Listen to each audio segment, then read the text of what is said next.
Hey, what's up everybody? This is 8-Bit Flashback, and today we're going to be taking a look at the 8BitDo N30 Bluetooth controller designed for use on the Nintendo Switch.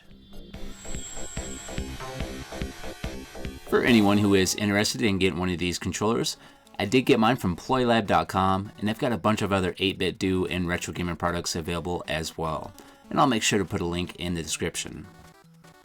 And here's a quick look at the packaging.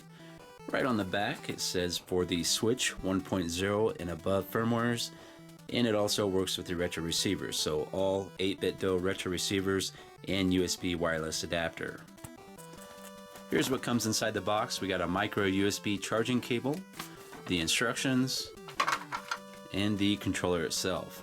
As far as the overall construction of this controller, it feels like it's built really well. We have 4 action buttons on the front here. We have the B, A, and then we have the turbo buttons for both B and A. Start and select, a home button, the directional pad, and then we have a left and right button at the top. And then the charging port's located right here.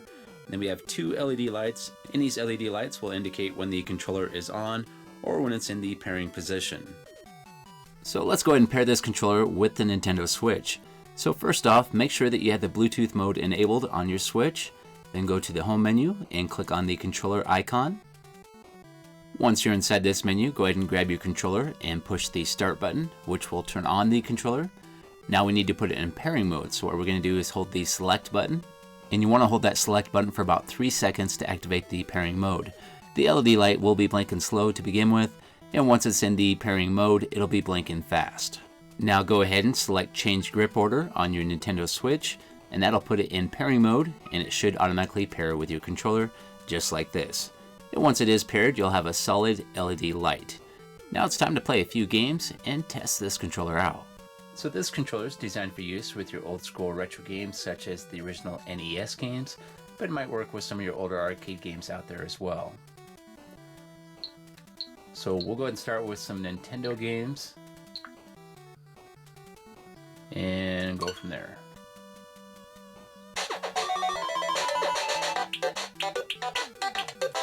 So we'll start with some Castlevania 2, and right off the bat, let's test the home button, make sure that works. It works. Okay.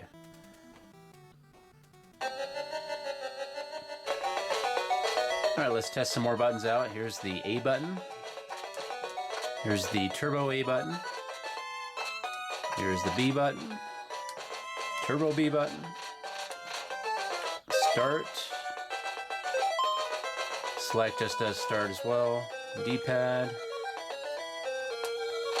everything's working well. Let's do a lag test here, let's see how fast it responds. I don't notice any lag here, it looks like it's working just like it should. And what I'm looking for here is to see if there's any delay between the time I press the button on the controller and the time the character responds on the screen. And from what I can see, I don't see any issues. Alright, let's play the game for a few here.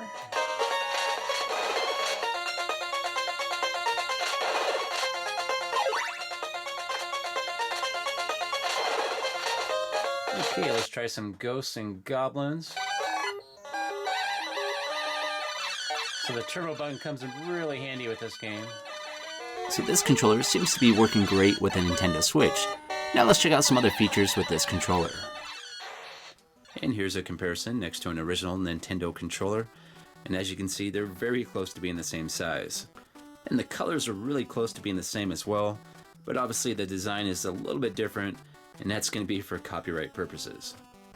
As far as the feel of this controller versus the original, the buttons feel very similar as well. You got the concave buttons here that match the original buttons, the rubber buttons for the start and select, and that D-pad feels very close to the original as well. And here's a look at the default button mapping for the Nintendo Switch when using this controller. Everything's pretty straightforward. You got your start select, A, B, and then the turbo buttons, home button, and at the top, instead of left and right, this is ZL and ZR. And as I mentioned earlier, this is designed for use on the Nintendo Switch, but this will also work with other systems as well.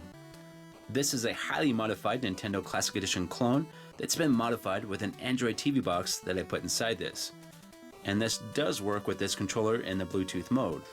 As far as the Bluetooth compatibility with this controller and other devices out there, it might be hit or miss because this is specifically designed for use on the Nintendo Switch when using the Bluetooth mode. But I did find if you want to use the 8BitDo USB Bluetooth receiver, you can get a lot better results. So if I wanted to, I could also just use this 8BitDo USB receiver with this Android-based console as well. And here's another device that I tested this controller with. This is a Super Pi case that's been modified with a Raspberry Pi 4, and it also works well when using this controller and this USB receiver. And I'm going to go ahead and show you a quick demo of that. And this is Batman for the Nintendo Entertainment System.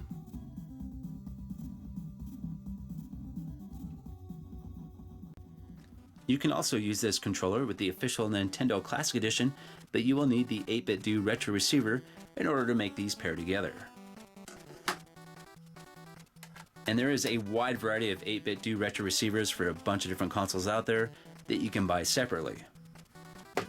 Here's an 8BitDo Retro Receiver for the Super Nintendo or Super Famicom, and this will plug directly into the controller port and pair up with your 8BitDo Bluetooth controllers such as the N30. And there's also a retro receiver that's available for the original NES and a few other systems as well. So if you're looking for a controller that looks awesome, plays great, and it's built well, this controller might be for you. This works great with a Nintendo Switch, and with the use of the 8BitDo receivers, you can use this on other consoles as well. Okay, it's time for me to get out of here. If you like this video, if you could hit that like button, and have yourself a great day, and I'll see you next time.